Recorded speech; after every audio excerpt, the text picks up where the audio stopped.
در گوشش از صدای غیبی اومد که خانواباد در بین بازار از مخلوق چیز طلب میکنی؟ تا ای بازار ببرو در مسجد یا از من طلب کن تا به هیج ما همه چیز دهیم ور دیگر خواهی پس نیز دهیم. دریای فضل پروردگار نمیگه جوش زده رفته.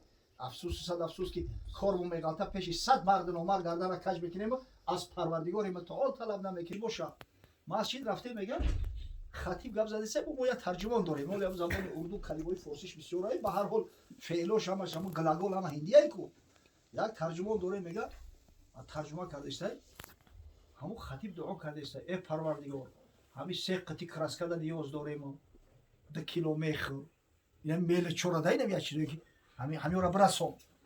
ما میگه وقتی نماز اومدیم مقصد همین چیزا رو خریدیم آوردیم دادیم گفتیم از برای خدا همین چیزی هست که در نماز جمعه با میکروفون خدا گفته طلب کنید. و علی آله و صحبه اجمعین. جز حکم حقی که حکم را شاید نیست، حکمی که زی حکم حق فزون آید نیست. هر چیز که هست آنچنان میباید، آن چیز که آنچنان نمیباید. الحمدلله و المنه. خدا برکت بده برادر ما را شاگرد ما را بابای حاجی خیرینه از زمره همون جوان مردایی است که هر عملی را که میکند به خاطر الله میکنه، به خاطر خشنودی و رضای پروردگار متعال میکنه. انشالله هر محفل معرکه که به خاطر الله باشه، هر عملی که به خاطر الله باشه، خداوند البته که در او برکت میده، صاحبش نصرت میده، اقبال و آبروش میده.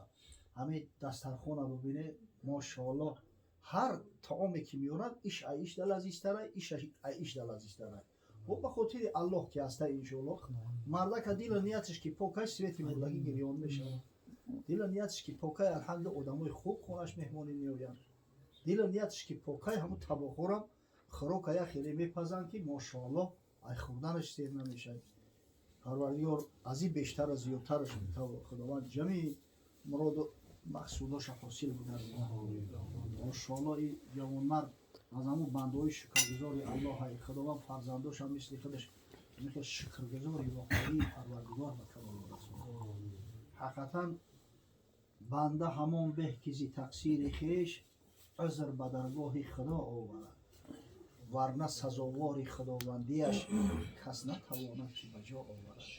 این پروردگار بزرگ اینقدر نسبت بنده مهربانی دارد، اینقدر عطا دارد که حسابش کرده نمیتونیم آخی. و این تعود نعمت الله فلا تحصاه. اگر همین نعمت های پیوسته پروردگار را شماره کنه هیچ کامپیوتر دنیا به حسابش نمیرسه. برای بنده باید که هر کجای میبشینه شکرانه نعمت الله کنه، در قبال نعمت هایی که پروردگار براش عطا میکند عبادت خدا را انجام بده، منتدار و شکرگزار و راضی باشه از الله عزوجل. خداوند هم همین خیل بنده ها را دوست میداره. یک چیز هرگز فراموش نکنید برادرای عزیز، این پروردگار مهربان نسبت بنده چنان ترحم داره که به خدا قسم ولی ما همین قصه میکنیم، افسانه میکنیم، روایتی به اساس میکنیم. همین حدیث های پیغمبر صلی الله علیه و سلم وقتی مشاهده میکنیم اطراف رحمت خدا، نعمت الله، مغفرت الله، مهربانی الله، به خدا قسم جگرت پاره میشه، دلت آب میشه، ایمانت آب میخوره. اما افسوس که به قدر نعمت الله نمیرسید.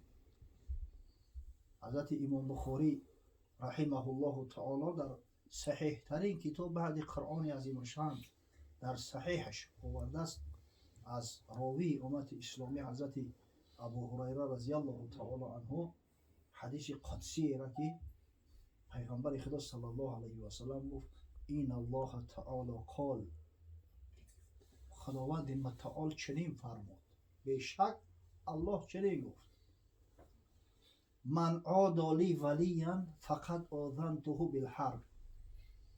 هر کسی دوستی از دوستای مرا همراهش عداوت میکنه، دشمنی میکنه، من بر ضد او بدبخت جنگ اعلان میکنم. یا تصور کنه الله اکبر. همین بنده را خداوند متعال چنان دوست میداره که ولی الله کی است؟ کسی که فرمان خدا را میبره، کسی که از حرام خدای تعالی اجتناب می‌ورزه، کسی به فرموده خدا زندگی و عمل میکنه، انشالله ولی خدای. کسی خدا را دوست می‌داره، خدا را که دوست داشتی پروردگار هم تو را دوست می‌داره. همین کسی میگه هم خیلی بنده صالحی مرا نسبتش دشمنی و عداوت کنه، من بر ضد او بدبخت جنگ اعلام میکنم. حال یک فعل داریم همه را جین زده برآوردگی، این جین یا رشید است. همون خیال میکنه که برای جین آسانه در بدن انسان در اومدن، قولش میکنن. هر یک ملائکه محافظتگر داره این انسان که هم چشمه نداریم ببینیم و ایلو به خدا قسم تلخت میکفه. او جینو میبینن و بدبختو و میبینن مقصد که همین ملائکه های محافظتگر هستن، چه قوه خدای تعالی براشو داده است، جرأت میکنن. فقط در همین حالت استثنایی امکان داره که اونا انسان را زیان برسونن در بدن انسان بدروین. همه را به جنس پیسد نکده. اکثری هم بیماری هستن یا بیماری های عصبی دارن، عصب خراب شده است، طبابت نگرفتن، نمو شیزوفرنیک شدن رفتن، شیزیک یا جین ندارن یگان چی از برای خدا. خداوند میگذاره که جین خلیفه را در روی زمین جور و آزار کنه و همون جین از انسان زویشتر میترسه از ای که انسان ای جین سخت میترسن و برای خدای تعالی بندش دوست میداره. بنده در پیش پروردگار قدر مرتبهش اگر بنده مؤمن باشه از خانه کعبه بالاتر ای عرش کرسی بالاتر ای. سبحان الله. ایرانی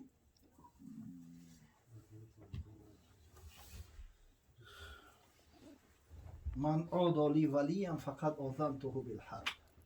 کسی میگه دوستی از دوستای مرا آزار میته، من بر ضدش جنگ اعلام میکنم.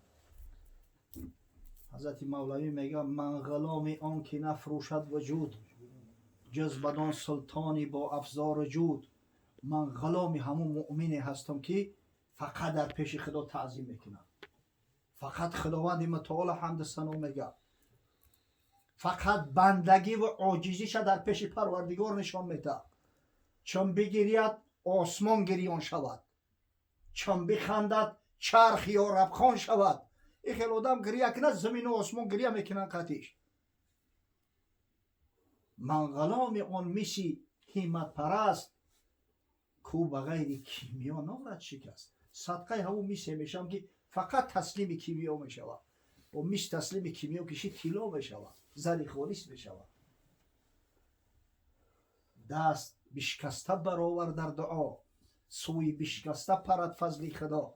بنده مؤمن میگه تو پیش پروردگارت قدر منزله داری، اما تو بنده هستی. وقتی دعا میکنی، دعا در وقت دعا نیت دستا را بشکن، کتگی نکن. وقتی دعا میکنی گردنک تا کج بگی تو بنده ای.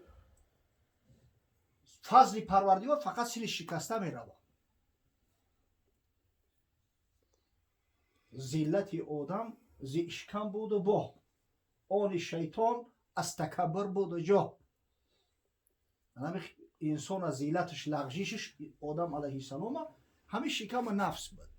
همون میوه را که خدای تعالی من کرده و درختی را که گفت نخره، نفس زوری کرده خوردن. اما شیطان سبب گمراهیش، سبب خار و ذلیل شدنش تکبر است، غرور و تکبر. که وقتی امر شد که در پیش آدم سجده کرد، گفت خلقتنی من نار و خلقته من طین. چقدر من در پیش سجده میکنم که تو مرا پروردگار رو از آتش خلق کرده، در صورتی که از یک خاک خنک شدگی ای. لاجرم او زود استغفار کرد، وان لعین از توبه استکبار کرد. سبب لغزش آدم علیه السلام که همین شکم بود، توبه کرد، به خدا رجوع کرد، گردنکش کج گرفت، دعا و تضرع کرد. ربنا ظلمنا انفسنا و این لم تغفر لنا و ترحمنا لنکونن من الخاسرین. پروردگار رو در جان ظلم کردیم، در جان خودم ظلم کردم من. اگر که رحم جان مون نخری، اگر تو نبخشی، حال و بد میشه، ما دوزخی میشه. توبه که کرد خدای تعالی میگه توبهش پذیرفت. اما این بدبخت ملعون به خاطر غرور و تکبر که نامتری خورشید دیگه توبه نکرد. برعکس گفت ربی بما اغویتنی لازینن لهم فی الارض و لاغوینهم اجمعین. خدایا به خاطر آن که تو مرا در اغوا انداختی، نعوذ بالله. این تری شیطان صفات و حالی رم هستن، گناه حق چون میکنن بعد به خدا نسبتش میتن. خدایا به خاطر آن که تو مرا میگه در اغوا انداختی، ما هم همین دنیا را زینت میکنم، با واسطه همین زینت و محبت دنیا بندهای تو را مقصد گمراه و ذلیل میکنم، در اغوا میاندازم. از پسرکش رو عرب شیطانش خون، نه ستوره را که در بر آبی ما. اصلا همین کلمه شیطان در زبان عربی به معنای سرکش اسب شموس هم میآید. نمی اسبی که پسر نمیکنه صاحب شه، لغت میزنه، نمیگذاره که دمولاش سوار شه، با کله نمیگیره سواری را، انمی را اسب شیطان میگه. نه او حیوانی که شب ای خاطر شکمش خونهش نمیآید، بیچاره صاحبش سرگردان میشه، ای کفاش میره، او را هیچ که شیطان نمیگه. او اسب شیطنت گردن کشی به در لغت مستحقی لعنت آمد این صفت. از بس که در لغت همین شیطنت گردن کشی این مستحقی لعنت ہے. سعی کنه که از فرموده خدا نبرایه، سعی کنه که بنده حقیقی پروردگار بود. و ما تقرب الی بشیء احب الی مما افترضت علیه. وقتی بنده قصد میکنه که به سوی من نزدیک شود، برای نزدیکی و قربت به سوی من، از همین فرایض پروردگار میگه چیزی بهتر و خوبتر نیست. قریبترین راه و وسیله نزدیک شدن به من فرضهای مرا انجام دادن است. میگه خدا. بنده ای که نماز پنجگانه فرضی را میخونه، بنده ای که روزه ماه شریف رمضان را میداره، بنده ای که وقتی خداوند متعال امکان و شرایطش داده است زکات مالش را میپردازه، وقتی که صاحب قدرت استطاعت شد حج خانه خدا را انجام میده، میفهمه که چیز حرام است از حرام اجتناب میورزه. سبحان الله، این بنده به سوی پروردگار قریب بشود. این قربت به سوی الله است. این الحمدلله رب العالمین ما و شما در شب‌های قرار داریم که بسیار طولانی اند و دراز هستند. شب به حال جوانمردی که به شب خیزه و نماز تهجد بخونه، آخه خوبی دنیا بیزار بشه. چند خواب میکنی؟ شب به درجه دراز است که هرچند که خوابالو را باشی ساعتهای 4 و 5 البته بیدار میشه. همین 5 دم اگر خیستی 100% امکان است که نماز تهجد بخونی. اگه جوانمرد بشوین همون 5 دم که خیستی طهارت کنی، نماز بخونی، نماز تهجد عیده تا 8 رکعت در این مورد صحبت زیاد داریم که دیگه تکرار نمیکنیم. اگه خشوع به حال بنده که همین کار را انجام میده، ان شاء الله خدا را از خودش خشنود میگیره. پیغمبر خدا صلی الله علیه و سلم گفت علیکم بقیام اللیل فانه دأب الصالحین قبلکم. بر شما بود ای مسلمانان قیام شب، زیرا قیام شب عادت مردای صالح پیش از شما بود. و هو قربتون الی ربکم. همین قیام شب سبب قریب شدن شما به سوی پروردگار می شود. و تکفیر للسیئات، کفارت گناه ها و خطاهای شما می شود. و منهات للاثم، با واسطه همین قیام شب خدای تعالی همون گناه ها و جنایات کرده همون را محو می گردونه، آدم پاکیزه و تازه می شود. ولا یزال عبدی یتقرب الی بالنوافل حتی احبه. وقتی میگه بنده صالح من متداوم عملهای نافله را انجام میده. من شعر بچه‌ای را میدونم که الحمدلله رب العالمین نماز ضحاشو هیچ وقت کنده نیست، نماز اوابین هم میخونن و شب نماز تهجد میخونن. روزهای دوشنبه و پنجشنبه روزهای نافله میگیرن. یعنی که همین کارشو یک بار و دو بار نیست، دائمی است. خداوند متعال میگه که وقتی که بنده متداوم توسط عملهای نافله عبادت مرا انجام میده، من این بنده را دوست میدارم. کسی که لوبیمچی که الله شوه ای ماشاءالله، یا رئیس لوبیمچی که باشه که کتنگی میکنه گیلوی توبه. در مکتب میونه یک کس لوبیمچی که اگر معلم باشه دیگه فوقش در آسمون میرسه. خشا به حالی بنده ای که لوبیمچی که الله شوه، من دوستش میدارم. میگم این بنده را وقتی که متداوم همین عملها را انجام بده، برای خودش میکنه، برای آخرت خودش میکنه، توشه قیامت شد. اما ببینه که خدای تعالی با منتداریش کرده میگه که من این بنده را دوست میدارم. یعنی یک روز روزه میگیریم اوخی در چشم ما اندک میتوه در همین روزهای کوتاه استفاده برای همین روزها را بگیری از برای خدا. تابستان مایلش خیلی 16 17 18 ساعت گرم تشنه میمونی اوخی از برای خدا همین روزهای همین چی امکان داره چند قایی که روزه گرفتن نتونه. من صام یوما فی سبیل الله باعد الله وجهه عن النار 70 خریفا. حدیث متفق علیه بخاری و مسلم آوردیانش. حضرت میگه که هر کسی که یک روز به خاطر الله روزه میگیره خداوند متعال این بنده را 70 ساله را ای آتش جهنم دور میداره برای اینم یک روزی روزه. این بچه روزه رفته استیان. الشتاء و ربیع المؤمن انم زمستان بهار عمر مسلمان ای. طال لیله فقام و قصر نهاره فصام. چرا بهار عمر مؤمن ای؟ شبای دراز داره که به حضور مسلمان میتونه که نماز تهجد بخونه. روزای کوتاه کوتاه داره که به حضور میتونه که دل خواه آدم روزه شب بگیره. روزهای قضایی داریم در گردنمون از برای خدا. همه امیر ادا کردن در کار کن. قضایی را کفارتانه قضایی را شرط نیست که پای در پای بگیری. همون روزهای دوشنبه و پنجشنبه هم انشالله بنیت قضایی گذشته بگیری عزیمت ساقط بشود. و فرد روز قیامت همه حساب کتاب داره پرسیده میشه. حضرت خداوندی میگه فاذا احببته كنت سمعه الذي يسمع به. اگر به شرط من بنده را دوست داشتم من گوشی همون بنده میشم که با واسطه همون فقط گپی حق میشنوم. و بصره الذي يبصر به. من دو دیده بینای بنده میشم که فقط حقیقت هم میبینه دیگه. او را دیگه گمراهش کرده نمیتونن. و یده التي یبطش بها.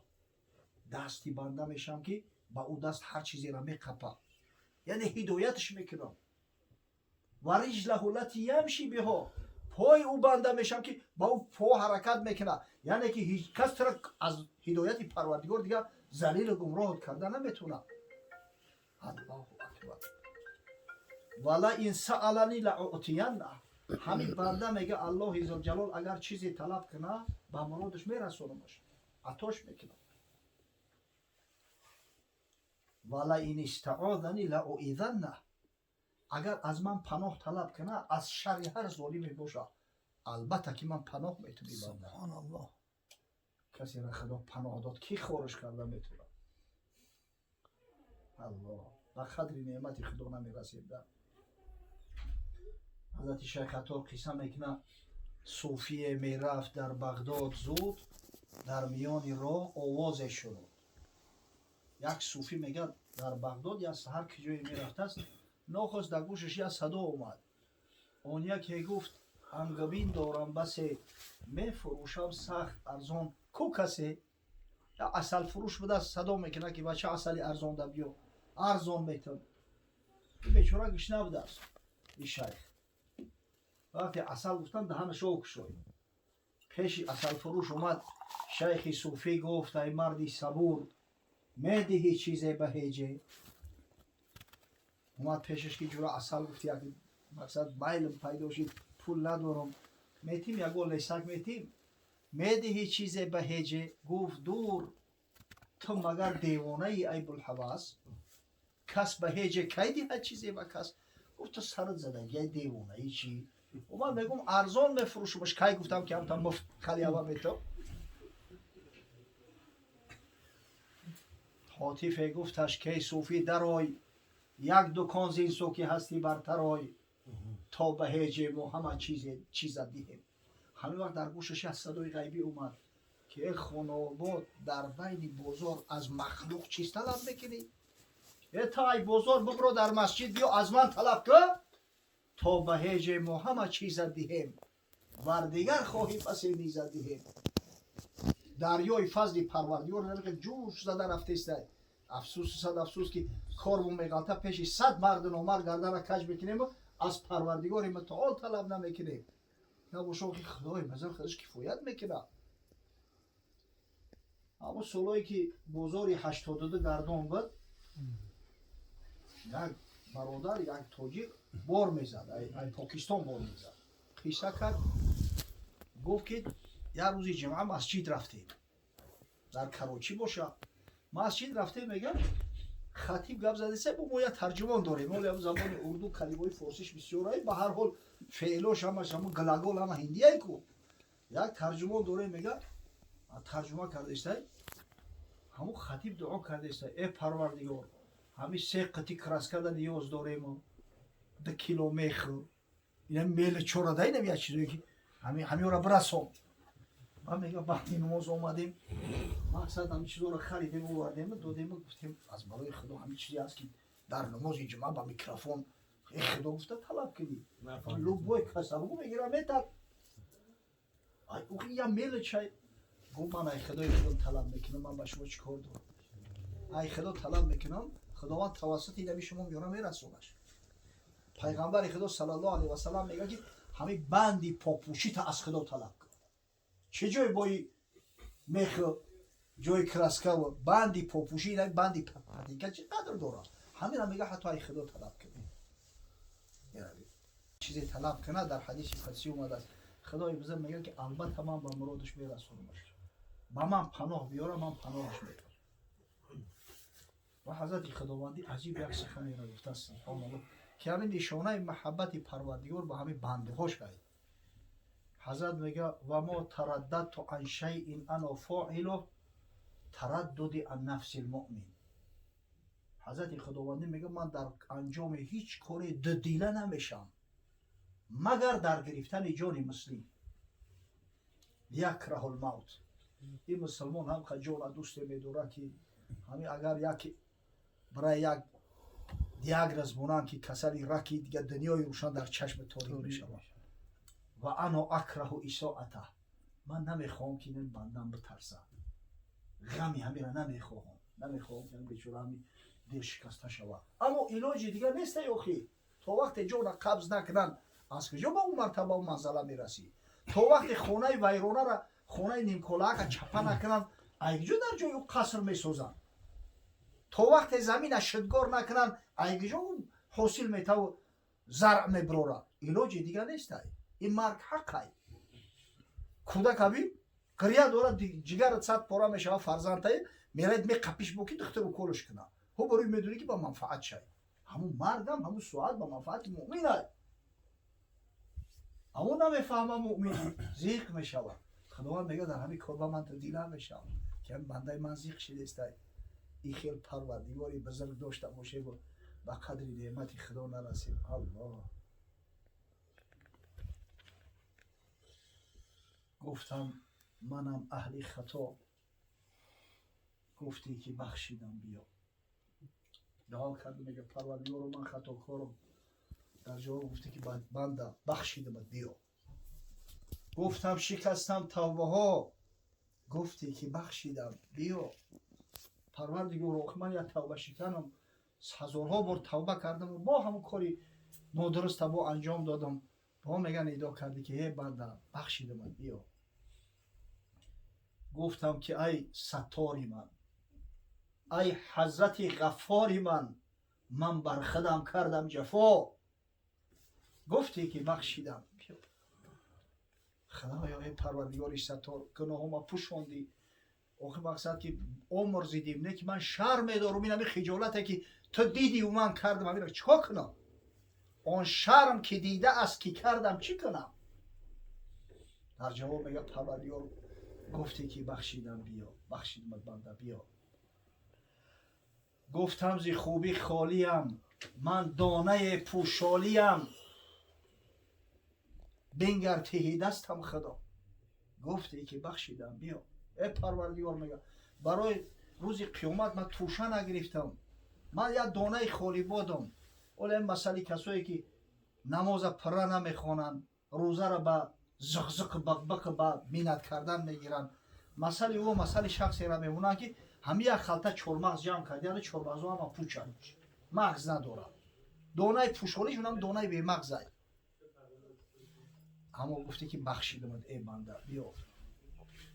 گفتم که احوالم بد است، گفتم که احوالم بد است، از بس گناهم به حد است، بخشیده این بنده را؟ گفتی که بخشیدم. بیا خدایا آخه گناهم ای سر و روم زیاد های، گناهم با آسمان میرسه، با همین قدر گناه ای پروردگاری بزرگ بخشیدیم. با ندای پروردگارش میگه که بخشیدیم به این بنده. بیا این رحمت پروردگار انتها نداره آخه. سبحان. گفتم که نفسم سرکش است، جایم درون آتش است، فغفر لنا فغفر لنا. گفتی که بخشیدم. بیا پروردگار آخه با این قدر گناهی که من دارم، من مستحق آتش جهنمم، ببخشایم ببخشایم. در جواب میگه گفتی که بخشیدم. بیا گفتم دخیل کوثرم، من امتی پیغمبرم، هستم محب مصطفی. گفتی که بخشیدم. بیا پروردگارا من امتی محمد صلی الله علیه و سلم هستم.